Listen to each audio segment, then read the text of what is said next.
Oi, sejam todos bem-vindos ao canal Amor, Luz e Espiritualidade. Continuamos com os vídeos sobre a Quaresma. Hoje eu trago para vocês, falando sobre o Sermão das Sete Palavras. O Sermão das Sete Palavras é um dos eventos, é o evento mais triste da igreja, da história.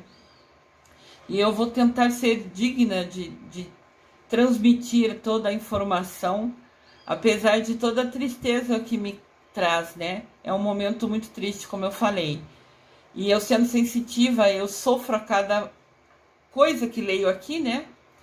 Quem me acompanha no canal sabe que os meus vídeos sempre são alegres, sempre são animados, sempre são para trazer coisa boa. Mas o Sermão das Sete Palavras é algo triste, mas de fato aconteceu.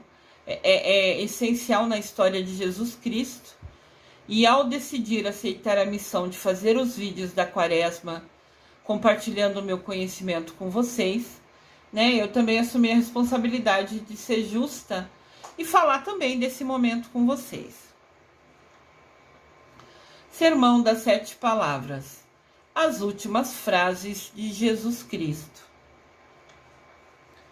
O Sermão das Sete Palavras narra as horas de agonia e sofrimento de Jesus Cristo entre a sua crucificação e a entrega do seu espírito, entre ele ser pregado na cruz na sexta-feira da Paixão, ao meio-dia, e tudo que ele sofreu de pendurado na cruz até morrer às 15 horas da tarde.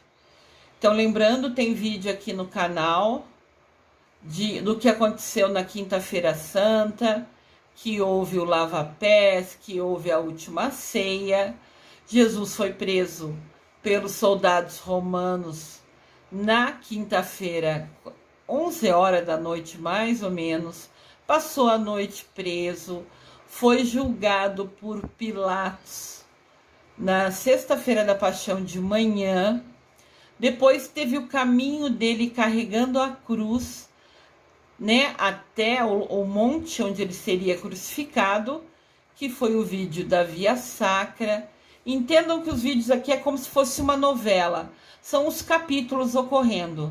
Tem o vídeo da última ceia, do lava-pés primeiro, da última ceia, daí no final dela mostra Jesus sendo preso, depois fala de Pôncio Pilatos julgando ele, depois tem a Via Sacra, que ele caminha carregando a cruz dele, que é o vídeo Via Sacra, que já está aqui disponível no canal. E depois começa esse vídeo, que é o Sermão das Sete Palavras, representando o período que Jesus ficou preso na cruz, sofrendo em dor e em agonia, do meio-dia até as 15 horas da tarde, na sexta-feira da Paixão. Lembrando de vocês, curtam o vídeo, cliquem no dedinho, no polegar para cima, se inscrevam no canal, cliquem no sininho, compartilhem esses vídeos com todos os seus amigos, conhecidos. Indiferente se é Quaresma ou se já acabou a Quaresma, são mensagens, são ensinamentos de Jesus Cristo para a nossa vida. Então aqui a gente vai falar das 3 horas que Jesus ficou preso, sofrendo na cruz. Aqui tem a imagem, Jesus Cristo foi pregado no meio e tinha 2 ladrões pregados, um à direita e um à esquerda dele. E o povo e os soldados ficavam ali embaixo. Vamos relembrar aqui, apesar que eu fiz um resumo antes. Aqui no canal tem um vídeo chamado Sexta-feira da Paixão, onde eu fiz um resuminho do que aconteceu nesse dia.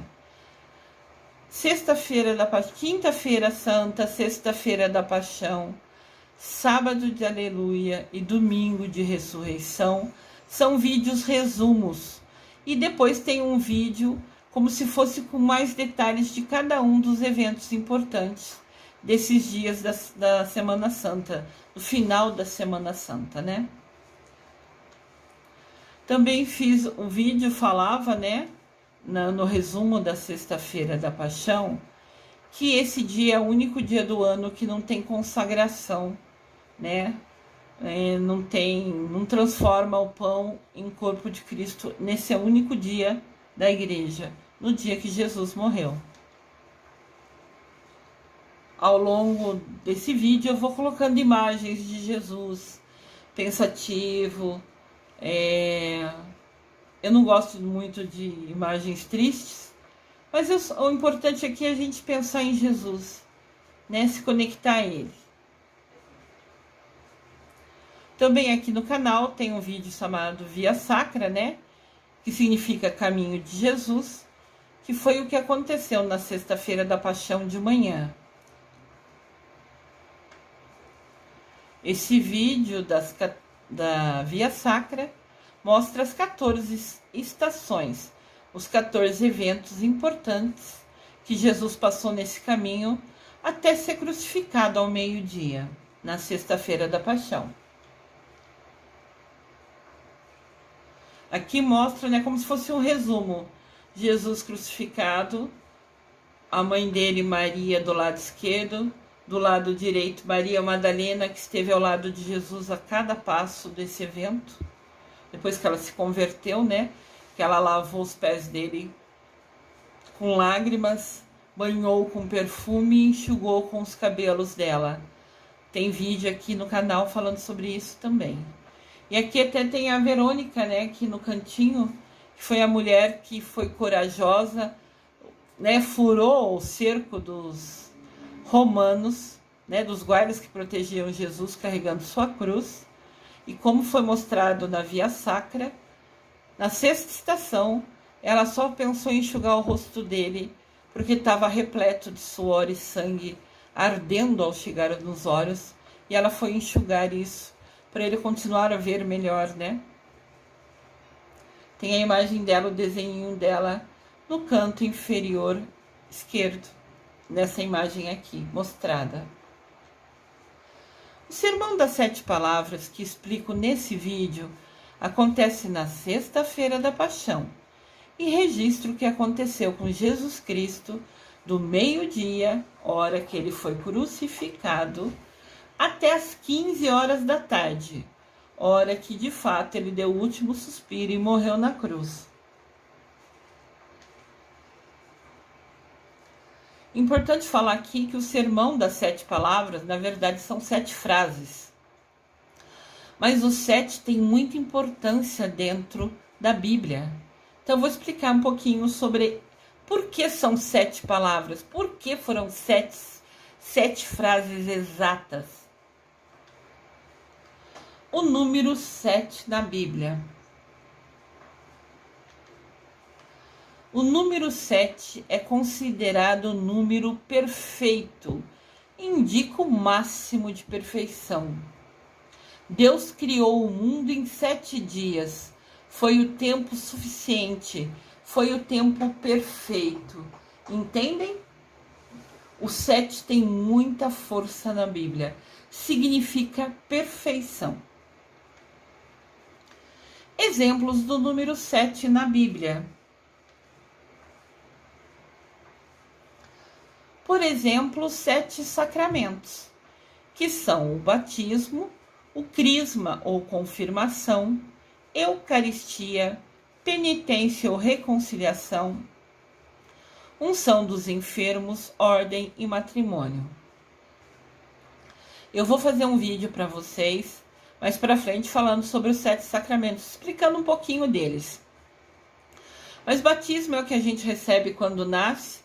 Normalmente tem os padrinhos que confirmam, né, que falam, que assumem o compromisso de nos guiar no caminho de Jesus, justamente com nosso papai e nossa mamãe, né? Então o batismo é quando a gente nasce, mas você pode também se converter e ser batizado de adulto, isso não tem problema. Crisma é quando você assume a sua responsabilidade. Eu sou adulto e quero continuar seguindo o caminho de Jesus. Eucaristia é quando a gente recebe o corpo de Jesus, a comunhão. Penitência ou reconciliação é quando a gente faz alguma coisa, né, para ajudar a perdoar os pecados. Isso seja a penitência que o padre te falou na confissão, por exemplo, né? A confissão é quando a gente confessa para o padre, ele te dá uma penitência. Rezar algumas coisas, ou na quaresma, quando a gente decide deixar de comer, beber ou fazer alguma coisa como penitência. Isso é um dos nossos sacramentos. A unção dos enfermos é a última bênção que a gente recebe antes de morrer, quem tem a oportunidade, né, o mérito de conseguir realmente ser abençoado. Você pode confessar seus pecados e recebe a bênção. Ordem é a consagração de se tornar padre, né? É a bênção que recebe quem escolheu seguir o sacerdócio como missão de vida. E matrimônio é a bênção de quem casa, né? Aqui é um exemplo, é um altar com a Bíblia, com a cruz, e tem os olhos de todos esses sacramentos, a comunhão, o corpo e sangue de Cristo. Representando exatamente os sacramentos, né? A bênção que é poder recebê-los. O número 7. Jesus fala pra gente, num trecho da Bíblia, que a gente não tem que perdoar só 7 vezes, mas 70 vezes 7. Essa frase está em Mateus, capítulo 18, versículo 22. Deus criou o universo em 7 dias. E isso narra pra gente, o primeiro livro da Bíblia, lá no Antigo Testamento, é o Gênesis. O Gênesis, capítulo 1, fala exatamente de Deus criando o mundo. E ele criou em 7 dias. Que 7 é o perfeito, é o tempo necessário. E no final da vida, Jesus expressa 7 palavras. Na verdade, são 7 frases. Ele está pregado na cruz e as últimas frases dele nos trazem ensinamento. E ele falou somente 7, o necessário, o perfeito, para transmitir mais ensinamentos para a gente. Sobre a criação do mundo, né? Em 7 dias, primeiro dia, Jesus separou a luz das trevas, né? Criou o sol. Segundo dia, Deus separou o céu das águas. No terceiro dia, ele separou a terra, as águas e as plantas. Ele foi criando, né? No quarto dia, ele criou o sol, a lua e as estrelas. No quinto dia, ele criou os pássaros e os peixinhos, todas as criaturas aquáticas que vivem na água. No sexto dia, ele criou os seres humanos, né? Nós. E no sétimo dia, ele descansou, olhando tudo que ele tinha criado. Então, o 7 significa perfeição na Bíblia. Sabemos que as últimas palavras de alguém antes da morte são aquelas que expressam as suas maiores preocupações e as suas recomendações mais importantes. Jesus estava se despedindo da gente.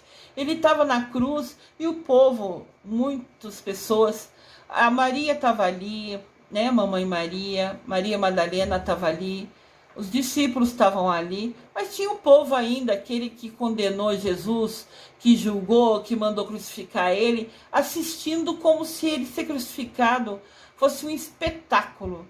Então ele ali, nas últimas horas de vida dele, deixou algumas frases importantes com ensinamentos, porque no último momento dele, ele ainda quis compartilhar com a gente alguns ensinamentos.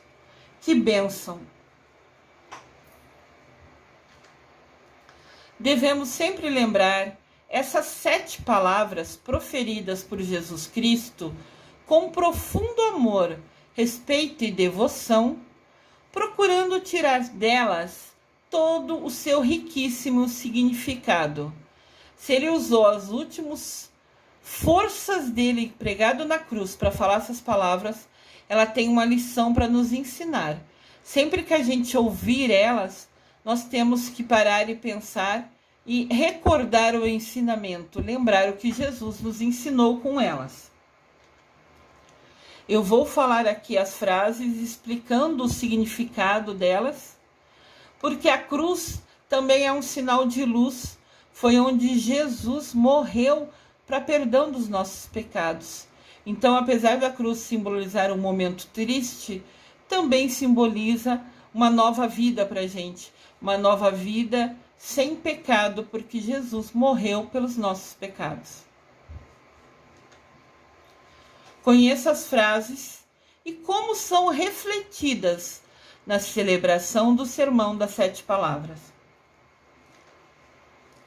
Primeira frase: Pai, perdoa-lhes, pois não sabem o que fazem.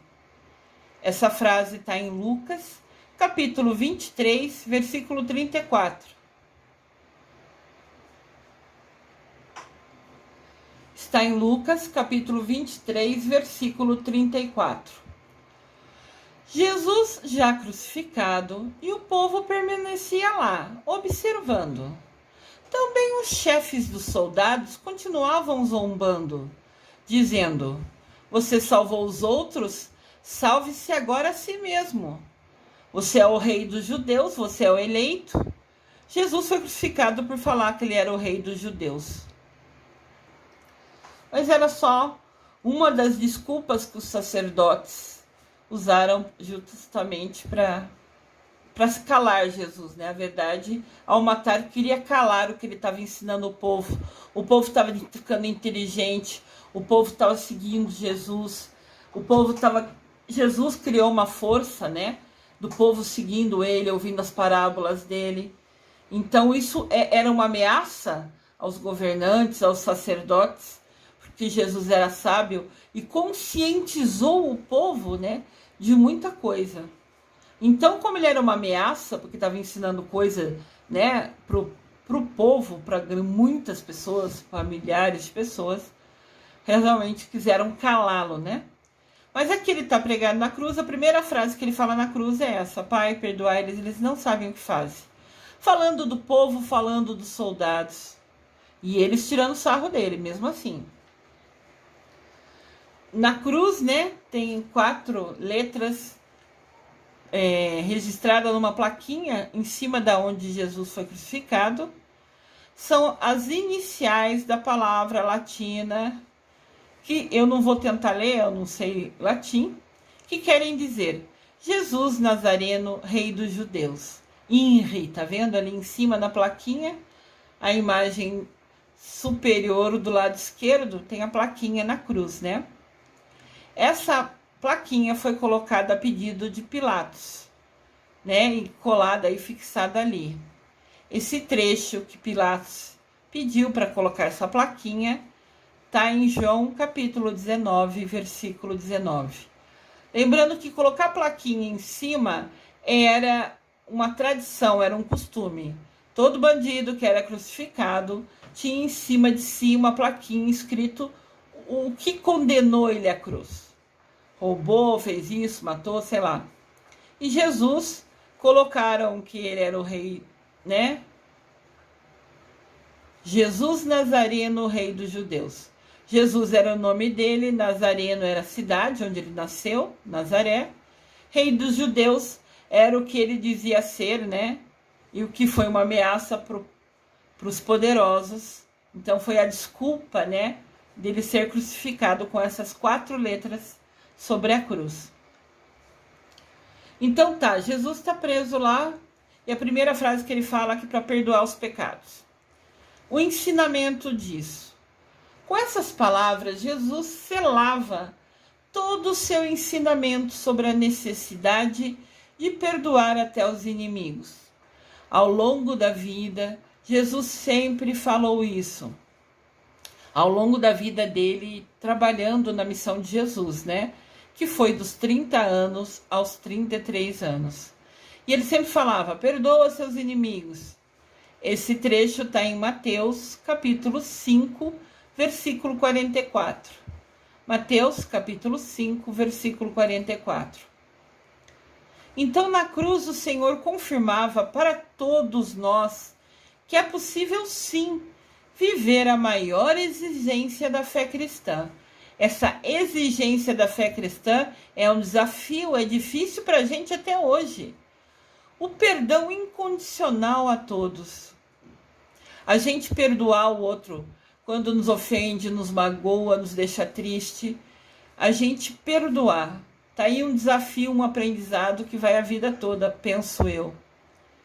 Cada dia a gente tem que relembrar desse aprendizado que é preciso ter. Na cruz, Jesus praticou o que ele nos diz na Bíblia.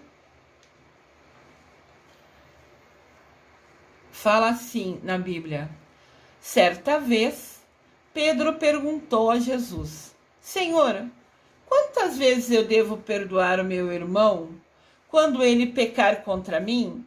Quando ele magoar, me ofender? Até 7 vezes? Jesus respondeu: nunca te digo até 7 vezes, mas até 70 vezes 7. Ó, o número 7 se repetindo. Pedro pergunta: 7 vezes? Jesus fala: não, 70 vezes 7. Em todas as coisas importantes tem número muito a força do número 7, que é a perfeição. Se a gente conseguir perdoar 70 vezes 7, a gente está fazendo certo, correto. Como eu disse, realmente é um desafio, um aprendizado para todos nós. Esse trecho de Pedro perguntando sobre o perdoar está em Mateus, capítulo 18, versículo de 21 a 22. Que Jesus, de novo, pensativo, né? Como eu disse, eu não quero pôr somente a imagem dele na cruz, mesmo a gente sabendo que esse vídeo está falando desse momento. Com certeza ele pregado na cruz ainda estava pensando, né? Segunda frase: em verdade te digo, hoje estarás comigo no paraíso. Esse trecho está em Lucas, capítulo 23, versículo 43. Um dos bandidos crucificados ao lado de Jesus ofendia ele, dizendo: ué, tu não és o Cristo? Salva-te a ti e a nós também. O outro bandido, porém, o repreendia, dizendo: nem tu, condenado ao mesmo suplício, temes a Deus? Então a gente fala, né, que tem o bandido bom e o bandido ruim, cada um crucificado de um lado de Jesus. O bandido ruim fala: você não é Cristo? Salva você e nós mesmos. E o outro, que é um bandido bom, fala: mas você está pregado na cruz e ainda está falando besteira? Nem nesse momento você está temendo a Deus? E continua falando o bandido bom: para nós é justo sermos crucificados. Nós recebemos o castigo merecido pelo que fizemos, mas ele não praticou mal nenhum. E é interessante que vocês podem ver, né? O bandido bom já tinha ouvido falar de Jesus, como todo mundo tinha, mas ele não acompanhou as obras de Jesus. Senão, não teria continuado bandido, né? Teria se convertido. Ele sabia da existência de Jesus, mas no coração dele, quando viu Jesus ser crucificado ali no meio entre eles, na hora ele sentiu no coração dele que Jesus não tinha praticado nenhum mal. Ele teve uma visão, ele teve uma intuição, ele teve uma sensitividade para entender. Ele foi crucificado injustamente, ele não fez mal nenhum. E o bandido bom, ao falar isso, tinha certeza no seu coração do que ele falava. Então foi uma revelação. Ele, pregado na cruz, teve a revelação que Jesus de fato era inocente para estar ali. Daí o bandido bom vira para Jesus e fala: Jesus, lembra-te de mim quando vieres com teu reino. Jesus sempre falava que o reino dele não era desse mundo, né? Então o bandido bom falou para ele: lembra de mim quando você tiver no seu reino. Jesus respondeu para ele: na verdade eu te digo, hoje mesmo você estará comigo no paraíso. Olha que bênção. Ele sentiu no coração dele que Jesus era justo. Ele foi lá e defendeu ele do bandido mau. e imediatamente Jesus perdoou ele. Essa é uma imagem que eu gosto muito de Jesus, sereno, calmo, com um olhar meigo, como eu sempre imagino Jesus Cristo. O ensinamento. Com essas palavras de perdão e amor ao bom ladrão, Jesus nos mostra de maneira inequívoca, sem nenhuma dúvida, o oceano ilimitado que é a sua misericórdia. A misericórdia de Deus é tão grande, é tão sem fim, que parece um oceano. A gente nunca sabe aonde começa, aonde termina.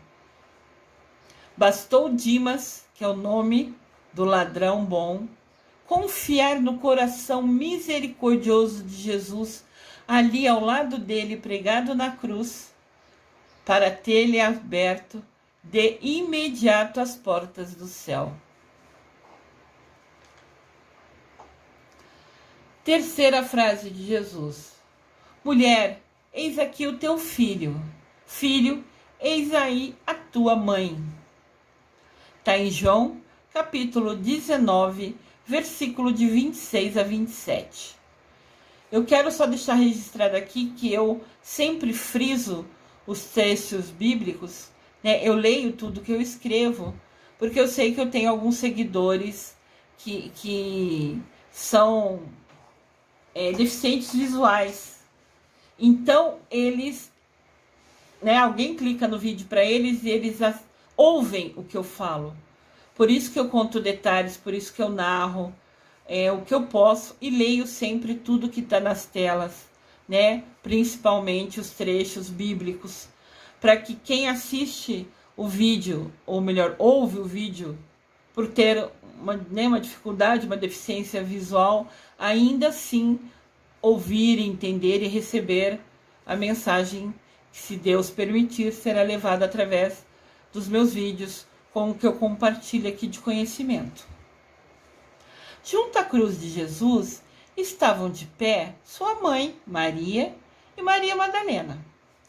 Jesus, vendo a sua mãe, e perto dela estava o seu discípulo que amava. Então Jesus disse à mãe: mulher, eis aqui o teu filho. Depois disse ao discípulo: eis aqui a tua mãe. E desta hora em diante, o discípulo acolheu-a em sua casa. Então é importante falar que mamãe Maria ficava com Jesus, e quando ele morreu ela não teria mais ninguém, né? Então Jesus, ainda na cruz, ficou pensando que cuidar da mãe dele, né? Proteger a mãe dele. O discípulo que amava. Isso cada livro da Bíblia fala de um discípulo. A grande maioria fala de João Batista, que era um discípulo de Jesus, aquele que batizou ele no rio, né?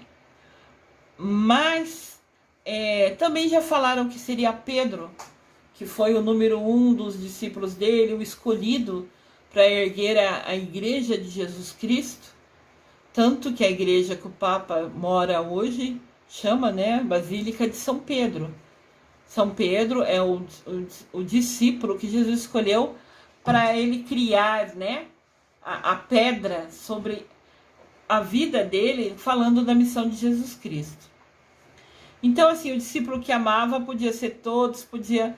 A grande maioria fala que esse discípulo que ele amava era João Batista. E que após a morte de Jesus, João Batista levou mamãe Maria para morar na casa dele e cuidar dela.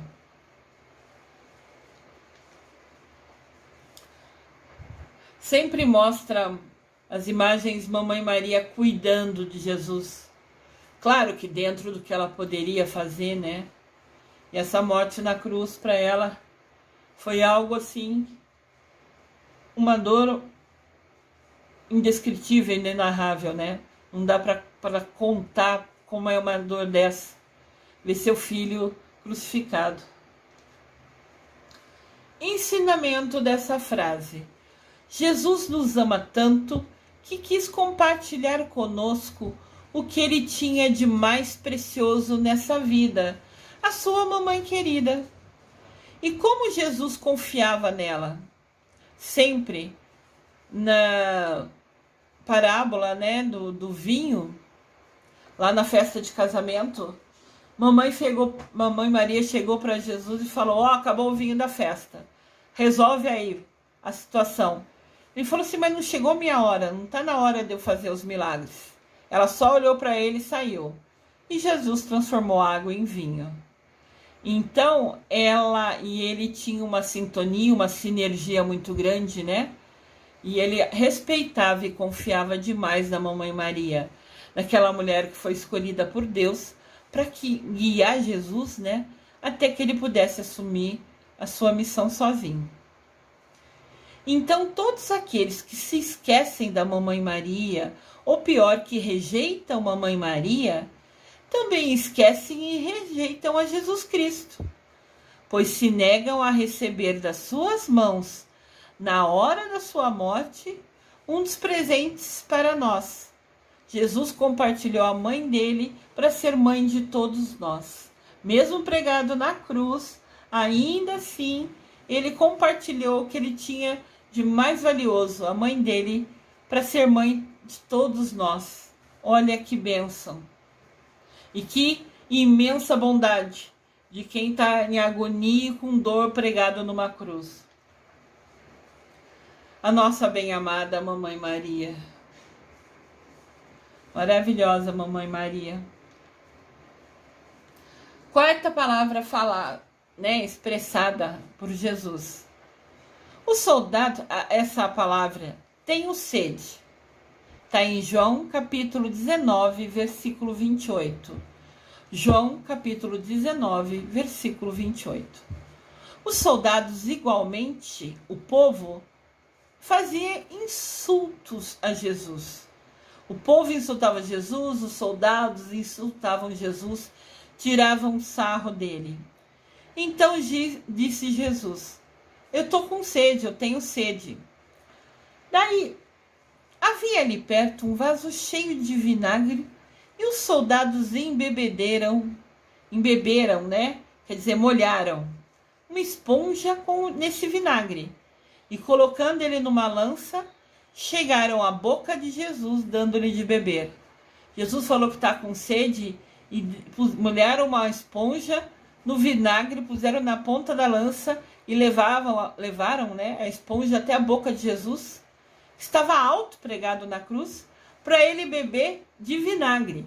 Vinagre é um produto ácido, ou seja, só ia dar mais sede para Jesus. Foi maldade deles. O ensinamento dessa frase, tenho sede. Os padres dizem pra gente, né, narram na igreja, que essa sede do Senhor é mais do que uma sede de água, de uma sede física. É sede de almas a serem salvas, com o seu próprio sacrifício que se consumava naquela hora. Esta sede de Jesus continua até hoje, mais forte do que nunca, guiando a quem lhe permite ser salvo. Então a sede de Jesus era de salvar o povo, de salvar as almas pecadoras, de salvar a nós. Nosso amado Jesus Cristo. Quinta frase. Meu Deus, por que me abandonaste? Essa frase está em Marcos, capítulo 15, versículo 34. Marcos, capítulo 15, versículo 34. Alguns ali presentes, ouvindo, disseram: ele está chamando por Elias. No Antigo Testamento, Elias era um profeta muito respeitado, muito amado. Então, os ensinamentos dele foi divulgado ao longo, né, dos povos. Então, quando Jesus falou, meu Deus, por que me abandonaste? Entenderam, né, pensaram que ele estava falando de Elias. O ensinamento dessa frase. Essas palavras, que também estão registradas no Salmo 21, nos mostram que ali Jesus era humano. Foi a única frase na vida inteira que ele mostrou que estava sofrendo, que ele se sentiu inseguro, perdido, que ele se sentiu sem saber o que fazer. Ele estava sofrendo tanto, ele estava com tanta dor, que naquele segundo ele pensou: nossa, Deus me abandonou. Mesmo sabendo da missão dele, foi extremamente difícil para ele honrar essa missão. Então, por esse minuto, ele falou: meu Deus, você me abandonou. Olha tudo que eu estou sofrendo, né? Na verdade, esta foi a única frase que Jesus expressou a vida inteira, reclamando, questionando, inseguro, duvidando, que tudo que ele estava passando, né? Porque ele sentiu que todo o sofrimento dele, por um momento pequeno, que Jesus tinha abandonado ele. Mas infelizmente, aquele sofrimento fazia parte da missão da vida de Jesus Cristo, que era morrer na cruz para perdão dos nossos pecados. Jesus sofreu toda humilhação possível de se imaginar. Moral, psicológico, afetivo, físico, espiritual, enfim, como havia dito o profeta, ele foi castigado por nossos pecados. Essa frase está em Isaías, capítulo 53, versículo 5. Isaías, capítulo 53, versículo 5.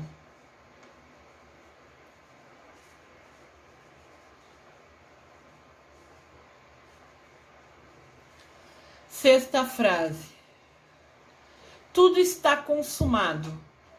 Essa frase aparece em João, capítulo 19, versículo 30. João, capítulo 19, versículo 30. Havendo Jesus tomado o vinagre, ele disse: agora tudo está consumado. Fazia até parte da missão dele, sabe, ter o vinagre na esponja colocado na boca dele. Olha que missão horrível, difícil. Senhor Deus. Nos diz São João: Jesus, sabendo que tudo estava consumado, que precisava ele falar que estava com sede, que precisava que fosse colocado na boca dele esse vinagre, ensinamento. Quer dizer que Jesus tinha plena consciência que tinha cumprido toda a sua missão salvífica. Salvífica é missão de salvação, conforme o desígnio santo de Deus, conforme o que foi decidido por Jesus, por Deus. Enquanto tudo não estava cumprido, ele, Jesus, não pôde entregar o seu espírito ao Pai. Ele só podia morrer, levar a sua alma para o céu, quando ele cumprisse cada etapa da sua missão. Assim fica bem claro que a nossa salvação depende agora de nós, do nosso livre-arbítrio, porque a parte de Deus já foi perfeitamente cumprida por Jesus Cristo, sofrendo na cruz, até as últimas consequências, até beber vinagre na ponta de uma esponja. Jesus Cristo cumpriu cada vírgula, cada linha que Deus determinou. Agora a nossa salvação depende da gente, de cada um de nós cumprir a nossa missão de vida. Sempre, né, a cada passo aprendido, né, evoluindo espiritualmente. Quando a gente faz um sacrifício, faz uma coisa difícil, a gente sobe um degrau na evolução espiritual, a gente se aproxima de Deus, a gente se conecta cada vez mais a Deus Pai e a Mamãe Maria. Cada sacrifício, cada atitude nova que a gente muda, a gente hoje ser melhor do que foi ontem, por escolha, e querer amanhã ser melhor do que é hoje, é um aprendizado. E se a gente conseguir cumprir isso, com ações diferentes, com atitudes diferentes, nós estamos gradativamente subindo um degrau, cada vez mais ficando perto de Deus Pai. Cada passo, cada aprendizado nosso é um passo ficando mais perto, evoluindo a nossa alma para ficar mais próximo de Deus Pai e Mamãe Maria. Era por volta do meio-dia, quando Jesus foi crucificado.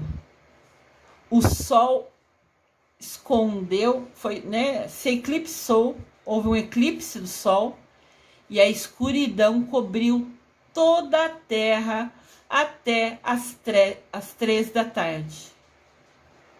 Exatamente nesta hora, o véu do templo foi rasgado ao meio sozinho. Entendam, a hora que Jesus foi colocado na cruz, houve um eclipse que deixou a terra na escuridão total. Esse eclipse só acabou depois das 3 da tarde, quando Jesus deu seu último suspiro. Tem cientistas que estudam até hoje sobre isso. Nunca um eclipse levou tanto tempo. Tem eclipses longos que levam 40 minutos, 50 minutos. Até hoje a gente vê eclipses longos. Esse levou 3 horas. A terra ficou escura do meio-dia até as 3 da tarde. As 3 horas que Jesus ficou em dor e agonia e sofrendo na cruz, a terra ficou na escuridão. Exatamente às 3 horas da tarde, tinha alguns véus que cobriam os templos, né? Todos se rasgaram ao meio sozinho. A terra ficou escura do meio-dia às 3 da tarde. Às 3 horas que Jesus ficou sofrendo na cruz. 7ª e última frase de Jesus Cristo. Pai, entrego em tuas mãos o meu espírito. Isso está em Lucas capítulo 23, versículo 46. Era cerca de 3 horas da tarde, quando, com voz forte, Jesus disse: Pai, em vossas mãos eu entrego o meu espírito. Dizendo isso, expirou. Soltou o ar dos pulmões pela última vez. Vendo isso que tinha acontecido, o centurião é o soldado romano, glorificou a Deus, dizendo: na verdade, esse homem era justo. Toda a multidão que estava reunida ali, vendo aquele espetáculo, vendo Jesus sofrendo na cruz, quando Jesus gritou essa última frase, vendo tudo que tinha acontecido, ninguém tinha entendido que o eclipse dessas 3 horas de escuridão estava ligado ao sofrimento de Jesus, que era o sinal de Deus mostrando que ele era o Filho de Deus dele, que Jesus Cristo era o Filho dele, era o Filho de Deus. Então, quando ele solta aquele grito forte, todo o povo que estava ali cai em si, descobre a besteira que fez. Ficaram andando, circulando e batiam no peito, se culpando. Minha culpa, minha culpa, minha culpa. Por ter condenado um justo. Ali os olhos dele foram abertos pela injustiça que haviam cometido. E diz que Maria Madalena, mamãe e os discípulos estavam afastados, né? Eles não quiseram ficar pertinho vendo Jesus sofrer. Nesse momento eles se afastaram um pouco e acabaram que vendo diante deles os olhos de todas as pessoas, o povo que estava ali, enxergando que Jesus Cristo era o Filho de Deus.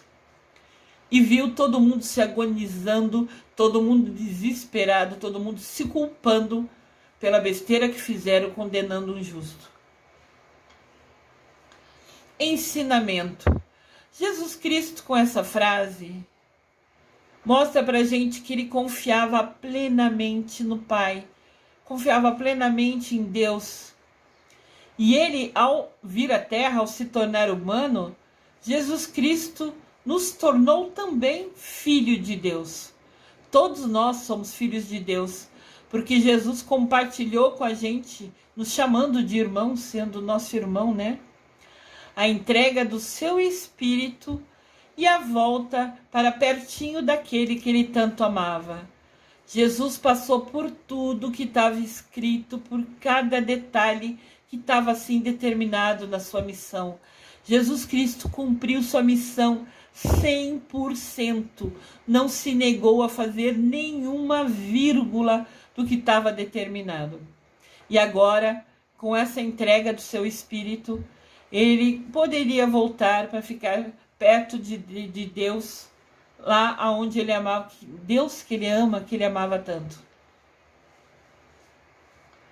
Jesus Cristo, maravilhoso, iluminado, nosso Jesus Cristo,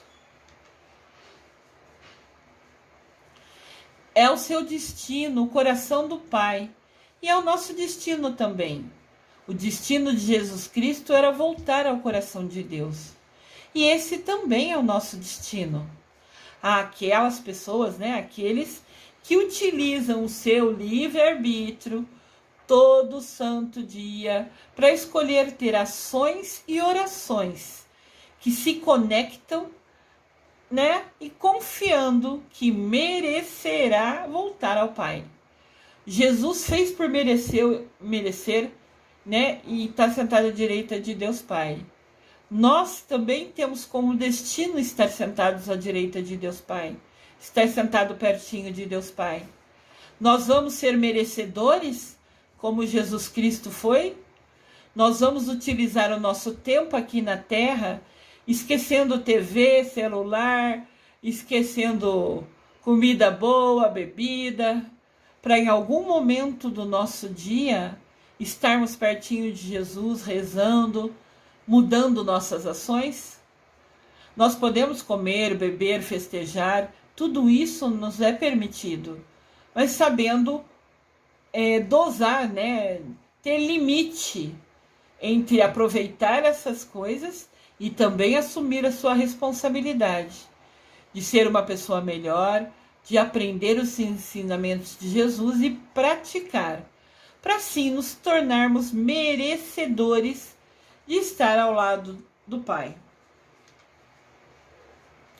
Essas são as últimas palavras de Jesus no Calvário antes da sua morte. Palavras, entendam frases, né? A primeira, Pai, perdoa-lhes, pois não sabem o que fazem. Jesus falou isso sobre o povo, né, e os soldados. Em verdade te digo, hoje estarás comigo no paraíso. Ele falou para o bandido bom ao lado dele. Mulher, eis o teu filho, filho, eis a tua mãe. Jesus, colocando Mamãe Maria, doando Mamãe Maria a todos nós, né? Ela é nossa mamãe, nós somos agora filho delas também, porque Jesus nos permitiu isso. Tenho sede, ele falando para se cumprir a esponja com vinagre. Meu Deus, por que me abandonaste? O único momento que ele ficou inseguro, falando, eu estou sofrendo tanto, Deus me abandonou? Foi aí alguns minutos de insegurança, ele estava no corpo humano. Ele foi incrivelmente poderoso. Só nesse momento ele ficou inseguro. Claro que ele era abençoado, né? Tudo está consumado. Quando ele bebe, né? O vinagre também, que era a última gota que faltava da missão dele. Pai, em tuas mãos entrego o meu espírito. Quando ele descansa, suspira e pode ir para os braços de Deus Pai, que o acolhe com muito amor e carinho. O profeta Isaías mostra-nos que Jesus Cristo foi para a cruz como um cordeiro que se conduz ao matador. Ele não abriu a boca para reclamar de nada. Esse trecho está em Isaías, capítulo 53, versículo 7. Jesus passou por tudo isso sem abrir a boca. Ele carregou a cruz o caminho inteiro sem abrir a boca. Mas ele usou as últimas horas da vida dele para deixar as últimas palavras dele, os últimos ensinamentos dele para nós, já pregado na cruz. Cruz sempre vai mostrar que Jesus morreu nela para salvar os nossos pecados, para a gente ter consciência e mudar as nossas ações, as nossas atitudes. Isso é mais importante. E nós reclamamos, questionamos, remungamos sobre coisas ínfimas, coisas pequenininhas. E Jesus, pregado na cruz, não abriu a boca. Às vezes a gente topa o dedão sem querer na quina do móvel e aquela dor chata faz a gente gritar, xingar, reclamar de trombar o dedo na parede. Jesus ficou crucificado e ficou calado. Olha o exemplo. Depois de tudo que Jesus Cristo fez por nós, ninguém de nós tem o direito de duvidar do amor de Deus para conosco. Ninguém tem o direito de duvidar. Será uma grande blasfêmia, uma grande mentira, um grande insulto, uma grande ofensa alguém dizer que Deus não nos ama. Impossível ele nos amar e dar seu filho para tanto sofrimento. Ainda mais depois que Jesus sofreu tanto para assumir para si, para puxar para ele, né, o perdão dos pecados de todos os homens. Como disse Paulo no livro Gálatas, Jesus morreu por mim, Jesus morreu pelos meus pecados.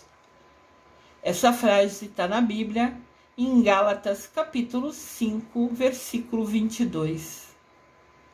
Nunca ousem dizer que Jesus não ama você, que Deus Pai não ama você. Não importa qual é o seu desafio, todos temos desafios, temos coisas difíceis. Cada desafio é um novo aprendizado. Quando a gente vive uma situação e se a gente não aprender o que precisa naquela situação, aquela situação vai se repetir inúmeras vezes.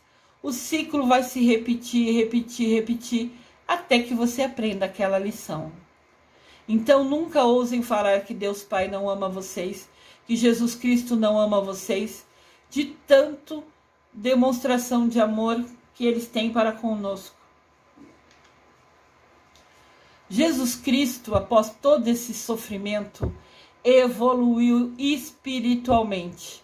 Se a gente a cada passo, né, chega mais pertinho de Deus fazendo coisa pequena, imagina Jesus morrendo na cruz para perdão dos pecados de todo mundo. Nisso, Jesus Cristo evoluiu 100%. Ele chegou o mais perto de Deus possível. E hoje Jesus Cristo é um mestre ascensionado. É um supremo ser de luz de imensa bondade. Ele conquistou, ele mereceu hoje estar no mais alto possível ao lado de Deus Pai, por ser totalmente, ele se dedicou, ele deu sua vida. Então essa evolução dele espiritual, esse ficar calado ao longo de tudo que ele passou, era um aprendizado, né? Era uma escolha dele. E ele foi evoluindo, e quando ele concluiu a missão dele com 100% de sucesso, ele se tornou um ser supremo de luz e imensa bondade ao lado de Deus Pai. Jesus Cristo hoje, maravilhoso.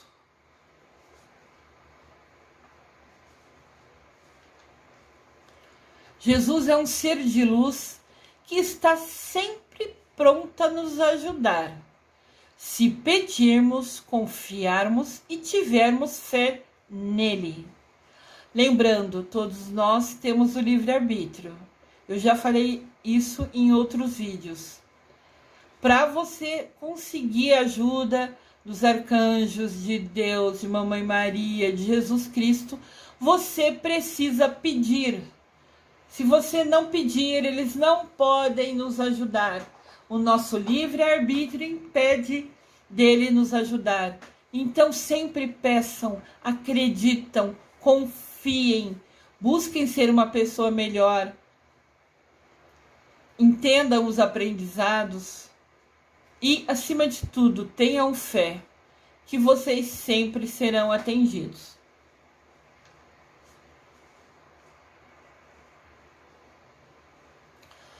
Todos nós temos desafios. Todos temos os nossos desafios. Para carregar a cruz, a nossa cruz a cada dia, peça a Deus para lhe dar ombros mais fortes. E nunca diga quão grande é o seu problema. Nunca fala, eu tenho um problema grande, isso é muito difícil, que cruz que eu estou carregando. Nunca diga isso. Sempre diga ao seu problema. Você pode ser desafiador, mas meu Deus é maior. Diga ao seu problema quão grande é o seu Deus. Pensem sempre, entendam sempre, acreditem sempre. Deus e Jesus Cristo é maior que qualquer problema seu. Enfrente seu desafio, carregue a sua cruz, aprenda o que precisa, confiante que Deus é maior. Peça a Deus que te ajude, que Jesus Cristo que te ajude, que nunca nada será maior que a força, o poder do nosso Deus. E aqui está Jesus estendendo a mão para você. Jesus Cristo, Mestre ascensionado, hoje um ser de luz suprema, um ser de luz de bondade. Ele está estendendo a mão para você e te falando: vem comigo, caminha ao meu lado, segue os meus ensinamentos. Qual vai ser a sua decisão? Qual vai ser seu livre-arbítrio? Como você vai utilizá-lo? Vai pegar nas mãos de Jesus e seguir lado a lado com ele? Que Deus nos abençoe e que Jesus Cristo caminhe ao nosso lado sempre. Eu desejo amor e luz a todos.